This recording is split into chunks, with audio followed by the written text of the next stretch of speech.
Halo, Hai, jumpa lagi di Bucin, Bucin, Bicara bicara Urusan urusan Cinta, cinta. sebuah family channel bersama Chandra tua? dan Mona Sugianto. Tidak terasa ya Papi dan Sobat Bucin, kita berjumpa lagi sekarang di episode yang keempat di tahun 2024 ini. Yang topiknya adalah Seleksi pasangan hidup. Jadi kita masuk nih sesuatu yang seru tentang seleksi pasangan hidup. Di tanggal 21 Januari 2024, seperti biasa, Bucin Family Channel direkam di studio Family Therapy Room, Home of Karuna et Familia Indonesia. Ya. Baik, Papi Chandra, seperti biasa, kita harus jawab dulu latar belakang kenapa di Bucin Family Channel kita membahas tentang seleksi pasangan hidup. Ya, jadi membahas seleksi pasangan hidup ini karena bagi saya ya Mona ya, karena saya kata Mona itu termasuk orang yang ortodoks gitu ya. Jadi percaya bahwa menikah itu ya cukup sekali gitu. Karena menikah cukup sekali, maka harus dipikirkan matang-matang. Oke, Gitu ya. karena satu kali kesempatan akan bisa menjadi surga atau neraka dunia. Iya. Oke. Jadi karena kalau misalnya kita salah memilih atau asal-asalan, ya mungkin kita bisa menyesalinya. Dan perkawinan ya karena kita anggap itu seumur hidup, pasti kayaknya sengsara. Gitu Mona. Oh gitu ya. Kalau misalnya tidak hati-hati dalam memilih, Ya. begitu ya. Itu alasannya gitu ya. Oke, dan saya setuju ya Sobat Bucin, memang perencanaan ataupun kriteria siapa yang bisa dan ingin kita jadikan pasangan hidup tentu penting sekali ya. Ya. Baik. Pengalaman kamu sebagai seorang psikolog ya. Jadi pasti ada pasangan-pasangan yang datang ke kamu gitu ya, menceritakan tentang keluh kesahnya gitu. Nah, jadi mungkin bisa nggak kamu ceritakan fenomena-fenomena itu ke Sobat Bucin? Terkait dengan seleksi pasangan hidup Ya. ya. Oke, baik. Ada keluhan-keluhan tentang itu ya? Iya, siap. Penyesalan-penyesalan. Iya, jadi mungkin beberapa catatan ya terkait dengan seleksi pasangan hidup. Mungkin sebelum masuk ke pengalaman bersama para pasangan ya, calon pasangan pasutri maupun pasutri ya, itu ada mungkin Sobat Bucin sudah pernah mendengar atau paling tidak membaca gitu ya tentang di sosial psikologi itu kita ada membahas tentang mate selection, seleksi pasangan hidup. Atas dasar apa sih pasangan hidup itu dipilih oleh seseorang gitu ya? Ada teori-teorinya. Misalnya ada teori yang pasangan hidup itu orang mencari pasangan hidup itu yang ideal. Nah, yang ideal itu nanti mungkin kita bisa lihat dari contohnya Papi Chandra gitu ya. Ideal banget cari pasangannya gitu ya. Nah, ada orang yang memang mencari pasangan hidup itu sesuai tipe atau kriteria ideal yang mereka yakini. Ya misalnya seorang laki-laki memilih calon istri itu harus yang begini sesuai idealismenya si pria itu gitu ya. Kriterianya. Iya, ada kriteria dan itu diciptakan kriteria itu dibuat berdasarkan prinsip yang menurut dia ideal. Ya tentu tiap orang idealnya beda-beda ya Sobat Bucin. Tapi artinya kalau kita mau cari pasangan dalam menseleksi, ya kalau ada misalnya calon suami, dia cari calon istri, ya dia cari yang terbaik dong, yang paling ideal gitu ya. Sesuai Nah, dengan sesuai harapannya, kriterianya misalnya harus badannya yang gimana, mukanya gimana, pendidikannya gimana, mungkin sifatnya gimana, tapi dipilih yang terbaik, yang paling ideal. Itu yang pertama tuh. Banyak banget penganutnya ya. Mungkin Sobat Bucin juga bisa merefleksikan dulu ketika milih pasangan tuh aku berdasarkan apa jadinya ya kalau menurut mate selection gitu ya. Yang kedua adalah complementary needs. Jadi kita memilih pasangan itu yang bisa memenuhi kebutuhan-kebutuhan kita dan sifatnya komplementer, saling melengkapi. Contoh ya, ini kalau saya kasih contoh ya dari diri saya. Saya dari dulu kan cabi-cabi ya, Sobat Bucin. Mungil lah gitu ya, bisa dibilang mungil gitu ya. Nah lalu kemudian saya mencari ketika saya membayangkan pasangan saya suka yang kurus dan yang saya suka kulitnya agak gelap. Itu komplementari, berbeda banget dengan saya gitu ya. Dan saya suka yang sabar gitu ya. Kenapa? Karena saya kurang sabar. Nah, kalau dari teori match selection itu berarti saya penganut complementary needs. Yang saya butuhkan justru yang berbeda dengan saya. Jadi kalau di episode sebelumnya kita berbicara tentang perbedaan, ternyata bagi sebagian orang perbedaan itu tidak melulu sebuah keluhan, tapi justru ada yang kebutuhan, justru carinya yang beda. Ngapain cari yang sama? Nggak melengkapi dong, gitu ya. Nah, itu ada. Lalu ada juga berbagai teori lain tentu yang masing-masing sobat bucin juga bisa lihat, saya apa ya gitu ya. Seperti misalnya value yang kita dapatkan gitu ya.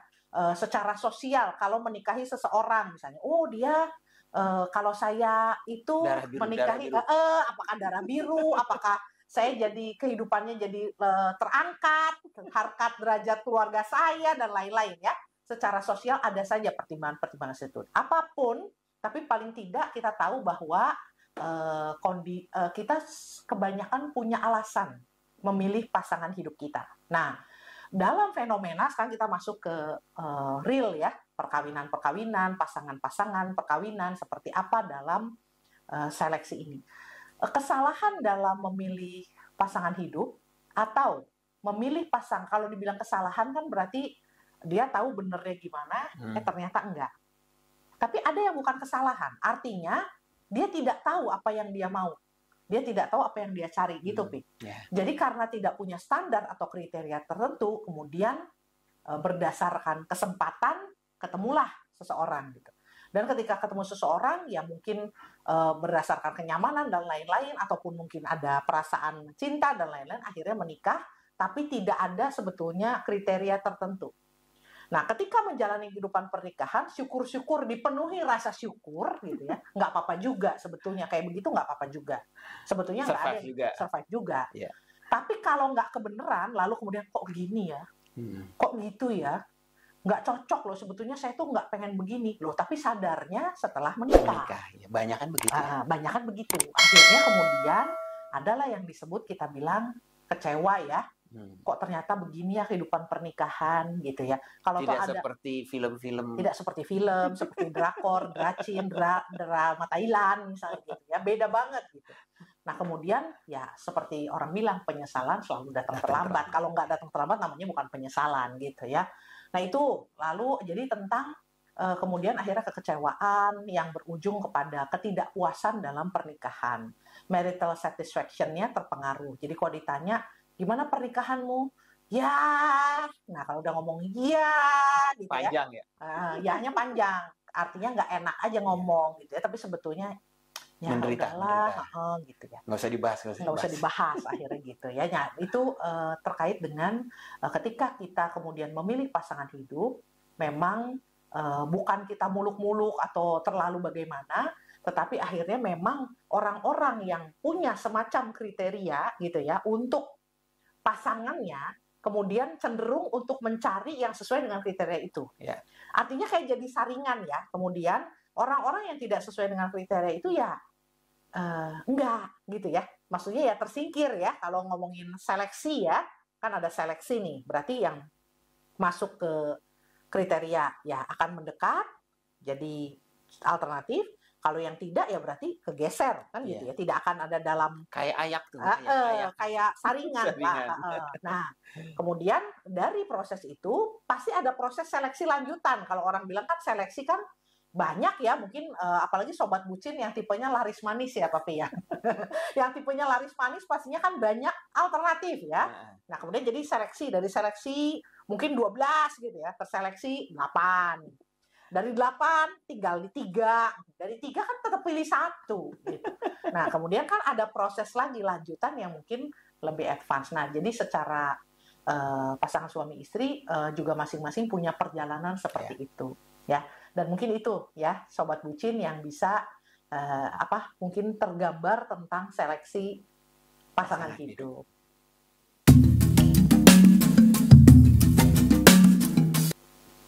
Baik, Papi. Sekarang Papi duluan deh ya. Pasti ini yang menjadi pertanyaan sesuai dengan tema pokok episode kali ini. Ya.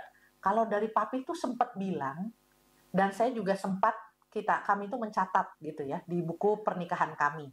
Saya lupa ke yang keberapa gitu ya. Pasti Yang pertama sih, pasti yang pertama ya, yang udah lama. Nah, apa sih kriteria papi dalam memilih pasangan hidup ya sebelum menikah berarti ya?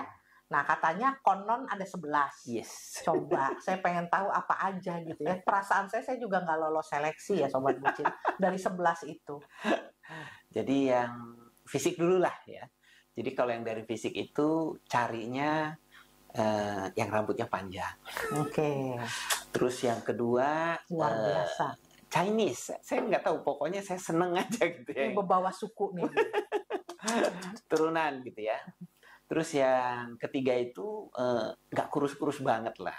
Orang bilang tuh apa semok-semok. Cuman itu doang kayaknya yang masuk. Chinese masuk. Iya dong. Rambut panjang masuk. Masuk. Oke. Kamu juga termasuk ini paten. Oh gitu, cukup paten. Oke, siap. Oke ya. Nah, kemudian secara apa ya? Mungkin skill ya, beberapa skill gitu ya. Harapannya gitu bisa masak. Wah, jadul banget. Oke. Nggak apa-apa, terserah dia, Sobat Bucin. Suka-suka yang bikin kriteria. Kriteria itu yang tadi bilang gitu, kayak seperti saringan. Oh, lihat perempuan, kemudian nggak bisa masak, kita agak ilfil. Oh gitu ya, nggak bisa masak, nggak bisa motong-motong, ngupas-ngupas gitu ya. Oke. Terus sepertinya dia itu mau ya merawat gitu, pandai merawat, mau jadi ibu anak-anak. Oke. Gitu karena ya. Papi Chandra bilang bahwa panggilan hidupnya seorang ayah. Yes. Jadi harus menikahi perempuan yang mau punya anak. Kalau nggak mau punya anak bahaya. Nggak boleh jadi istri. Iya, karena nggak akan memenuhi panggilan hidup itu. Yes. Oke, baik. Apalagi ya kriteria tentang karakter ya, udah pasti ya jujur, setia, kemudian kemandirian ya itu. Oke. Kan banyak cowok yang senengnya cewek yang manja-manja ngegemesin gitu. Kalau papi senengnya yang mandiri ya? Iya, mandiri. Aduh. Kayak mau naik. Bagus banget tuh kalau kayak gitu ya. Karena teman-teman saya ketika dibilang cari cewek yang mana, pokoknya dia harus pintar tapi manja-manja gitu. Katanya gitu ya. Oke, kalau papi pengennya yang mandiri. Iya. Terus satu lagi yang menurut saya itu cerdas. Gitu. Bagi saya perempuan cerdas itu membuat apa tuh ya, greget gitu. Oh, greget ya. Bukan yang on ya, yang greget. Greget pengen gitu loh. Ya kurang lebih itu. Oh, oke. Ya, sebetulnya belum 11 tuh. Yang lain apa? Yang lain antara rahasia dan lupa. Oh gitu, sebetulnya lupa aja lah ngomong lah. Oke ya. Ya udah deh, siapa suruh bikin banyak-banyak, jadi lupa sendiri. Oke. Sekarang mana? Oke. Kalau saya tidak banyak, nggak kayak papi gitu. Karena prinsip saya adalah melengkapi, bukan ideal. Yang pertama setia. Melengkapi karena saya tidak terlalu setia gitu ya. Artinya tidak terlalu setia itu saya itu untuk memilih itu tidak apa ya, butuh proses yang panjang.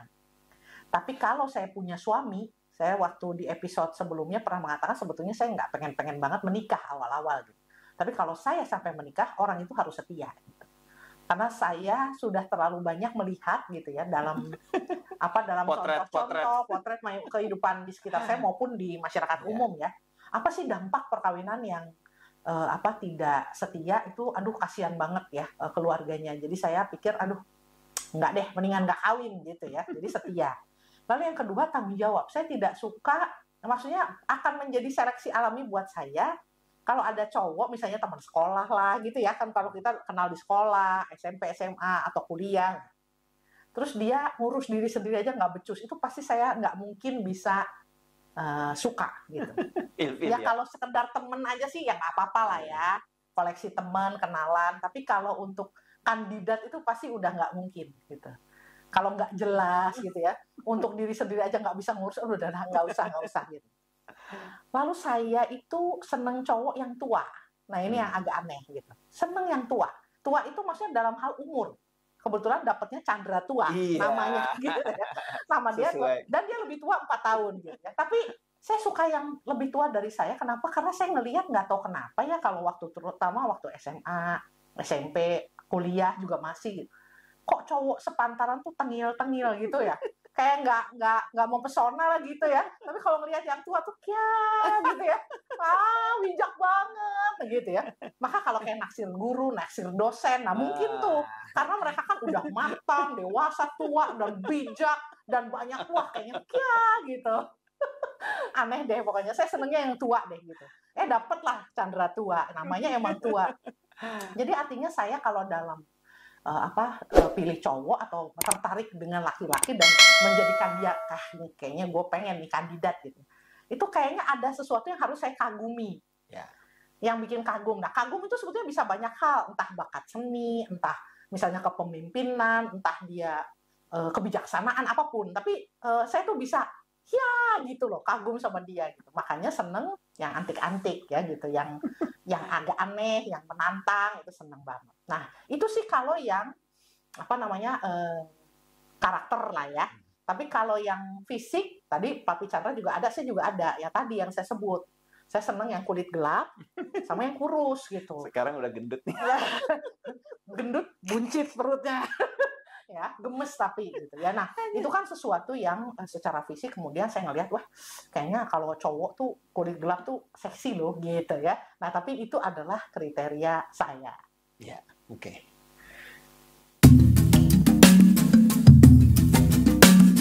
Oke, Mona. Jadi kalau begitu, apa yang bisa kamu simpulkan? Oke, dari tentang seleksi pasangan itu ya, kriteria. Tentang kriteria. Jadi kalau dari saya lihat, kalau dari kriteria yang tadi saya sebutkan gitu ya, sebetulnya ada kriteria-kriteria yang saya lihat bahwa itu ada di Papi ya, sehingga kemudian saya berani memutuskan untuk menikahi beliau gitu ya. Tentu ada kriteria-kriteria banyak yang masuk gitu. Walaupun dalam perjalanannya tentu kita ada perubahan. Ya perubahan bentuk gitu ya. Yang tadinya udah gendut ya, katanya perutnya jadi buncit gitu ya, tapi tetap lucu gitu ya. Kenapa? Karena meskipun kemudian tadi awalnya tuh kayaknya itu penting banget gitu ya kriteria, tapi begitu sudah perjalanan waktu, ketika sudah menikah, sudah diterima, dan kemudian ternyata nggak kurus lagi, ternyata misalnya Chandra jadi putih misalnya kulitnya gitu ya. Kalau jadi muda sih nggak mungkin kan, orang makin lama makin tua ya.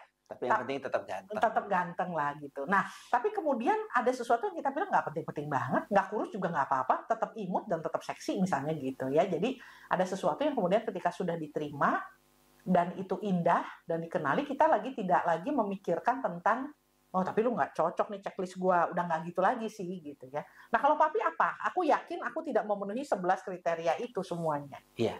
Jadi ini satu pembelajaran dan menurut saya ini sebuah kebijakan ya.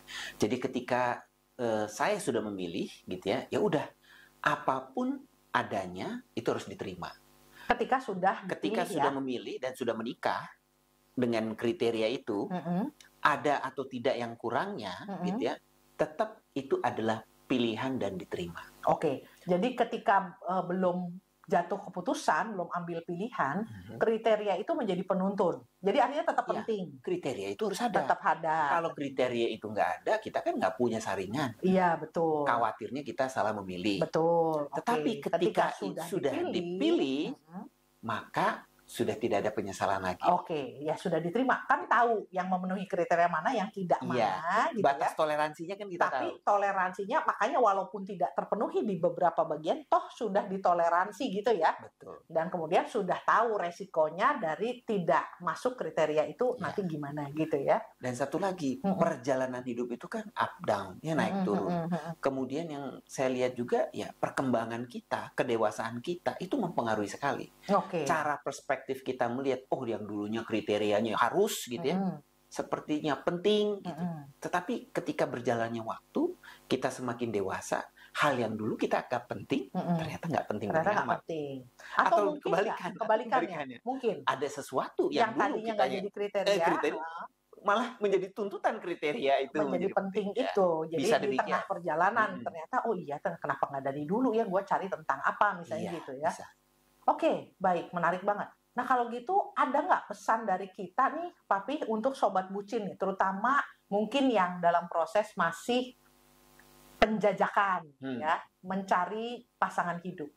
Ada nggak yang bisa kita sarankan? Sebetulnya sederhana. Jujur. terbuka jujur, apa adanya, terbuka, menjadi diri menjadi diri sendiri, sendiri. supaya Supaya pasanganmu, calon calon pasangan iya, itu bisa bersikap iya, apa adanya. iya, Entah dia mau ataupun tidak menerima ataupun atau justru ditolak ya. menolaklah Oh, sebelum perkawinan. sebelum akhirnya diputuskan relasi itu, dibandingkan kita pura-pura Iya. mencoba Mencoba tampan, mencoba baik. mencoba menimbulkan kesan supaya kriteria Iya. kita masuk ya, agak Iya. maksa gitu ya, tapi bukan sejatinya begitu. Betul. Kemudian ketika toh kita diterima dan akhirnya misalnya menikah, ternyata kecewa, tenet gitu ya, maksudnya gitu ya. Iya, betul. Oke, itu kan kita jujur supaya orang lain juga bisa memutuskan. Kalau dari kita yang Nggak apa-apa yang berantem di awal tuh nggak apa-apa. oh oke. Terbuka apa adanya, nggak apa-apa berantem. Tapi justru di situ terjadi kematangan, proses untuk menjadi lebih dewasa. Oke. Nah, tapi kalau dari sisi kita mencari pasangan gitu ya, apakah memang kriteria itu harus dibikin, filter itu harus dibikin sesempit mungkin atau segeneral mungkin, atau seperti apa? Atau terserah aja, diserahkan kepada calon pasutri, sehingga bagusnya gimana menurut Papi? Itu tentu saja balik lagi ke masing-masing. Oke, ukuran filternya itu mau kecil, mau 1 seketat cm, mau apapun. 2 cm, itu masing-masing orang, karena Oke. setiap orang berbeda. Tapi kalau namanya saringan ya tetap harus ada Tetap. saringan ya. Jadi nggak Iya. boleh terlalu gede juga kali. Kalau nggak semua orang lolos. Misalnya contoh ya, saya bikin saringan supaya, apalagi kalau udah kejar setoran nih, umur udah 30. mau kepala 3 misalnya gitu ya. Terus belum merit misalnya. Terus saya bilang, gini ya, syarat saya adalah mau pilih suami 1 aja. Cuman 1, tapi tolong harus dipenuhi. Laki-laki syaratnya. Nah, itu kan saringan juga kan. Tapi kan gede banget nih gitu maksudnya. Nah, Ada 4 miliar ya. ada sekian miliar gitu. Yang penting laki-laki 1 aja, saya nggak banyak minta. Nah, itu kan kegedean saringan. Jadi kalau bisa tetap ada lah ya, kriteria-kriteria. Tentu tidak harus kaku banget ya, karena saya percaya ya, coba kita wawancara para pasutri di dekat-dekat kita gitu ya. Ini untuk calon pasutri nih ya. Ada nggak sih betul-betul yang 100% cocok sama harapanku? Kayaknya mungkin enggak ya kalau jujur ya. Tapi paling tidak kan ada toleransi. Tapi minimal kita punya kriteria supaya tidak salah pilih. Ya. Dan kita juga terhindar dari salah pilih, bukan hanya kita yang kayaknya, sombong banget lu takut salah pilih gitu. Supaya orang juga nggak salah pilih. Jangan-jangan ngelihat kita kayak apa, tahu-tahu tenet gitu ya. Oke, siap. Oke, Sobat Bucin, tidak terasa perbincangan kita seru banget ya. Nah, sekarang seperti biasa saya akan menginformasikan bagaimana Sobat Bucin bisa menghubungi kami untuk layanan Bucin Sapa, Kisah, dan Kupas. Silahkan Sobat Bucin menggunakan alamat email yang ada di bawah ini, yaitu bucinfamilychannel@gmail.com, dan nomor WA chat only 0812 1784 6280. Dua channel tersebut, baik email maupun WA, itu bisa digunakan untuk Sobat Bucin apakah berbagi kisah tentang pernikahan, keluarga, dan parenting yang akan kami bahas di episode Bucin selanjutnya. Dan Sobat Bucin juga boleh sekali untuk membagikan kisah ya, ataupun pertanyaan ataupun komentar ya, silahkan saja digunakan 2 channel di bawah ini. Sekalian Mona. Iya. Like, comment, subscribe. Oh iya, silakan juga untuk like, comment, dan subscribe. Dan nyalakan bagikan kepada loncengnya dan bagikan kepada yang lain. Kepada teman-teman Kita lain. ngikut-ngikut YouTuber yang udah terkenal. Kayaknya begitu semuanya ya. Oke, baik. Nah, saya juga tidak lupa memberikan oleh-oleh, karena setiap bucin harus ada oleh-oleh ya setiap episode kita. Dan ini khususnya bagi Sobat Bucin yang sedang memikirkan, mempersiapkan, mempertimbangkan, atau minimal ya, suatu saat kalau aku menikah, nah ini PR-nya ada nih oleh-olehnya ya. Jadi kriteria apa sih yang Sobat Bucin mau terapkan untuk memilih pasangan hidup Anda? Apakah tadi misalnya kalau menurut teori, apakah mau pakai teori mencari yang paling ideal, atau mau melengkapi justru apa yang kita butuhkan, saling melengkapi, apapun itu. Dan tadi Papi Chandra bilang besar kecilnya saringan welcome, silakan Sobat Bucin tentukan sendiri. But pertanyaannya, oleh-olehnya adalah kriteria Kriterianya apa apa yang mau yang sudah diterapkan untuk memilih pasangan kelak, ya. Dan kalau yang udah menikah juga boleh kok mikir-mikirin lagi sebetulnya gitu ya. Oh, ternyata dulu aku punya kriteria apa, tapi dengan kematanganku ternyata aku iya menerima apa apa adanya. adanya. Oh iya, soal penerimaan kita bisa melihat episode sebelumnya ya. Ya, Episode episode 3 terkait dengan tema. terima kurangnya dapatkan lebih. Nah, supaya Sobat Bucin terutama yang sudah married nih, yang sudah pasutri, kemudian bisa lebih matang ya dalam relasi pernikahannya karena penerimaan terhadap perbedaan-perbedaan yang ada. Termasuk kalau antara ekspektasi dan realita agak Beda. beda-beda gitu ya. Ekspektasi versus realita beda-beda. Kalau tidak disikapi bisa berabe gitu ya. Nah, oke, baik. Seperti itu, Papi Chandra. Ya. Dan untuk berikutnya, apa nih acara kita nih, Papi Chandra, untuk episode yang kelima? Jadi di episode kelima, tanggal 28 Januari 2024, jam 19 WIB, temanya adalah tantangan hidup bersama, kompromi, dan sinergi. Oke, baik. Sampai jumpa Sobat Bucin di episode selanjutnya. Bye-bye. Bye-bye.